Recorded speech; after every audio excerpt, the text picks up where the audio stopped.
సమ్మర్లో కూల్గా తినడానికి ట్రై చేస్తుంటాం కదా, అంటే పెరుగు ఎక్కువ తినడానికి ట్రై చేస్తాము. పెరుగు పచ్చళ్ళు చేసుకుంటే చాలా బాగుంటుందండి. అంటే ఇప్పుడు మనం బెండకాయ పెరుగు పచ్చడి చేసుకుందాము. పెరుగులో వేసిన బెండకాయ తింటుంటే మాత్రం చాలా బాగుంటుందండి.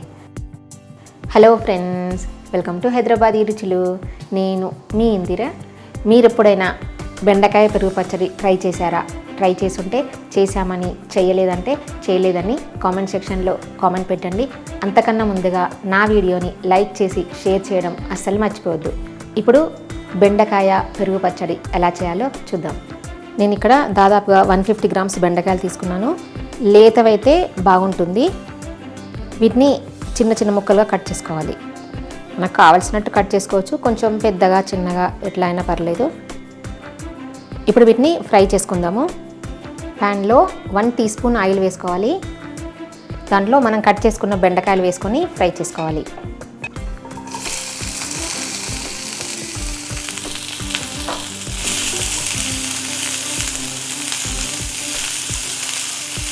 మీడియం ఫ్లేమ్లో పెట్టుకొని ఫ్రై చేసుకోవాలి.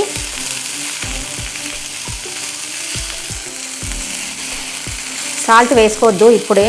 సాల్ట్ వేసుకుంటే జిగురు వచ్చేస్తుంది, అందుకని కొంచెం ఫ్రై అయిన తర్వాత వేసుకోవాలి. ఎక్కువ బెండకాయలు వేసుకోవద్దు, తక్కువ బెండకాయలు వేసుకుంటూ ఫ్రై చేసుకోవాలి. ఎక్కువ ఉన్నాయనుకోండి కొన్ని వేసుకుంటూ ఫ్రై చేసుకోవాలి.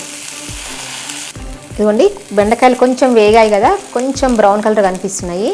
ఇది సరిపోతుంది. కలుపుకుంటూనే వేయించుకోండి, కలపలేదనుకోండి మాడిపోతుంది. ఈవెన్గా వేగి ఉంటే బాగుంటుంది బెండకాయలు.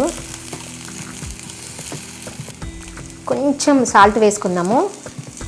బెండకాయల్లో సాల్ట్ వేసుకుంటే పెరుగు పచ్చళ్ళు మనకు టేస్ట్ వస్తుంది. బెండకాయలు మంచి టేస్ట్ ఉంటాయి. చిటికెడు సాల్ట్ మాత్రమే వేసి కలుపుతున్నాను. ఇప్పుడు స్టవ్ ఆఫ్ చేసుకోవాలి.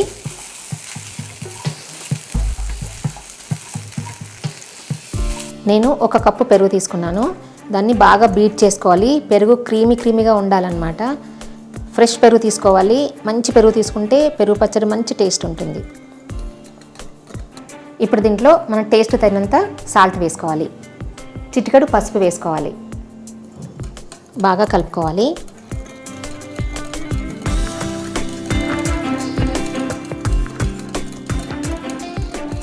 ఇప్పుడు దీంట్లో మనం ఇందాక వేయించుకున్నాం కదా, బెండకాయలు వేసుకోవాలి. బెండకాయలు చల్లారిన తర్వాతనే వేసుకోవాలి. వేడిగా వేస్తే పెరుగు విరిగిపోతుంది. చాలా టేస్టీగా ఉంటుందండి ఇది. సమ్మర్ కదా, ఇలా పెరుగు పచ్చళ్ళు చేసుకుంటే చాలా బాగుంటుంది. రైస్లోకైనా, రోటీస్లోకైనా, లేదా కప్పులో వేసుకొనైనా తినొచ్చు. ఇలా బాగా కలుపుకొని ఇప్పుడు పోపు వేసుకుందాము. ఇందాక బెండకాయలు వేయించిన ప్యాన్లోనే పోపు వేసుకుందాము. 1 టీ స్పూన్ నెయ్యి వేసుకోవాలి. పెరుగు పచ్చడి ఎప్పుడు కానీ నెయ్యితో వేసుకుంటే టేస్ట్ బాగుంటుంది. 1 టీ స్పూన్ శనగపప్పు వేసుకోవాలి. 1 టీ స్పూన్ మినపప్పు వేసుకోవాలి. పప్పులు కొంచెం వేగిన తర్వాత 1/2 టీ స్పూన్ ఆవాలు, 1/2 టీ స్పూన్ జీలకర్ర వేసుకోవాలి. ఆవాలు జీలకర్ర వేగిన తర్వాత 1-2 ఎండుమిర్చి మన కారాన్ని బట్టి వేసుకోవచ్చు. ఎండుమిర్చి వేగిన తర్వాత 1/2 టీ స్పూన్ అల్లం తరుగు వేసుకోవాలి. కావాలనుకుంటే నచ్చిన వాళ్ళు ఇంగువ కూడా వేసుకోవచ్చు. స్టవ్ ఆఫ్ చేసుకోవాలి. తర్వాత కరివేపాకు వేసుకోవాలి. ఇప్పుడు ఈ పోపును కూడా చల్లారిన తర్వాతనే వేసుకోవాలి. వేడిగా వేస్తే పెరుగు విరిగిపోతుంది.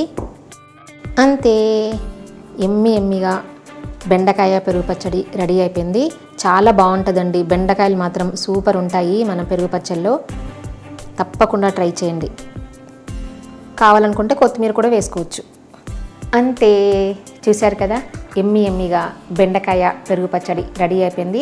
ఈ పెరుగు పచ్చడి రైస్లోకైనా లేదా రోటీస్లోకైనా దేంట్లోకైనా చాలా బాగుంటుంది. చాలా హెల్దీ కూడా. చేసుకోవడం కూడా చాలా ఈజీ. నచ్చిందా?